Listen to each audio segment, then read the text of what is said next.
Hi there, I'm Donna Wolfe from Naztazia.com. Today I'll show you how to crochet the 3D wave stitch pattern. It looks pretty much the same on both sides. To begin, chain 33 or any multiple of 3. Next we're going to make 1 double crochet in the 5th chain from the hook, and then we'll proceed with making 1 double crochet in each chain across. This forms a nice foundation row for subsequent stitches. Just continue with making 1 double crochet in each chain across this row. You can see what this looks like once completed. Once you are completed with this row, we'll chain 3 and turn your work. That chain 3 serves as a straighter edging for this pattern, which we're going to need on subsequent rows.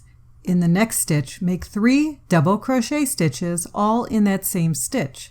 You can see what the 3 stitches look like here. Once that is completed, we'll make a chain 3. After that, we'll skip 2 stitches and then repeat the pattern, starting with making 3 double crochet stitches all in that same stitch. These 3 double crochet stitches are setting up subsequent rows so we can do the 3D pattern into them. Once we complete that, we'll do a chain 3 and then we'll skip 2 stitches again, and in the next stitch, we'll repeat this pattern again. We'll do the 3 double crochet stitches, followed by making a chain 3 and then skipping 2 stitches. And finally making 3 more double crochet stitches in the next stitch. You can see what this looks like thus far. Basically, it's 3 double crochet stitches all in the same stitch, separated by a chain 3 and 2 skip stitches. At the end, you'll have the initial chain 3 from the previous row left over. Make 1 double crochet in it to form a straight edging along this side as well. And you can change colors if you wish. For row 3, begin with the chain 3 and turn your work. We're going to be making 3 front post double crochet stitches in the last of the previous 3 double crochet stitches.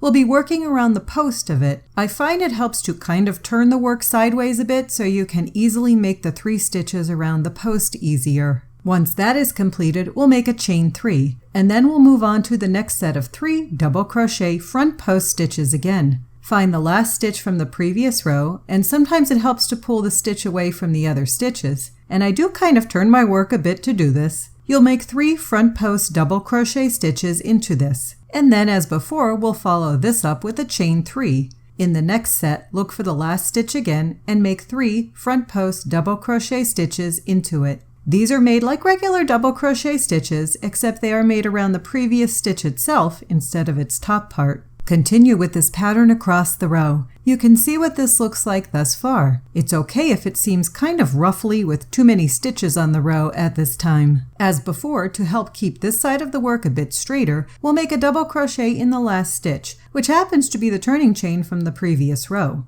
Going forward, we're just going to repeat row 3 that we just worked on. So we'll begin with the chain 3 and turn our work. As we have been doing all along, we'll make 3 front post double crochet stitches, all in the last stitch from the previous row's 3 double crochet shell. As always, if needed, pull that last stitch out a little bit and turn your work so that you can easily make all 3 double crochet stitches around the post part of this previous row's stitch. Follow that up with a chain 3 and then move on to the next set of 3 double crochet stitches and make your 3 front post double crochet stitches around the post of the last one in the shell. Continue with that pattern across the row. Then at the end, remember to put a double crochet stitch at the top of the chain 3 from the previous row. If you want, you can switch colors at this time as well. I happen to switch colors every 2 rows for my sample, but that's up to you what you choose to do. Then repeat row 3 again as mentioned before with the 3 front post double crochet followed by a chain 3 pattern and the regular double crochet at the end for the edging.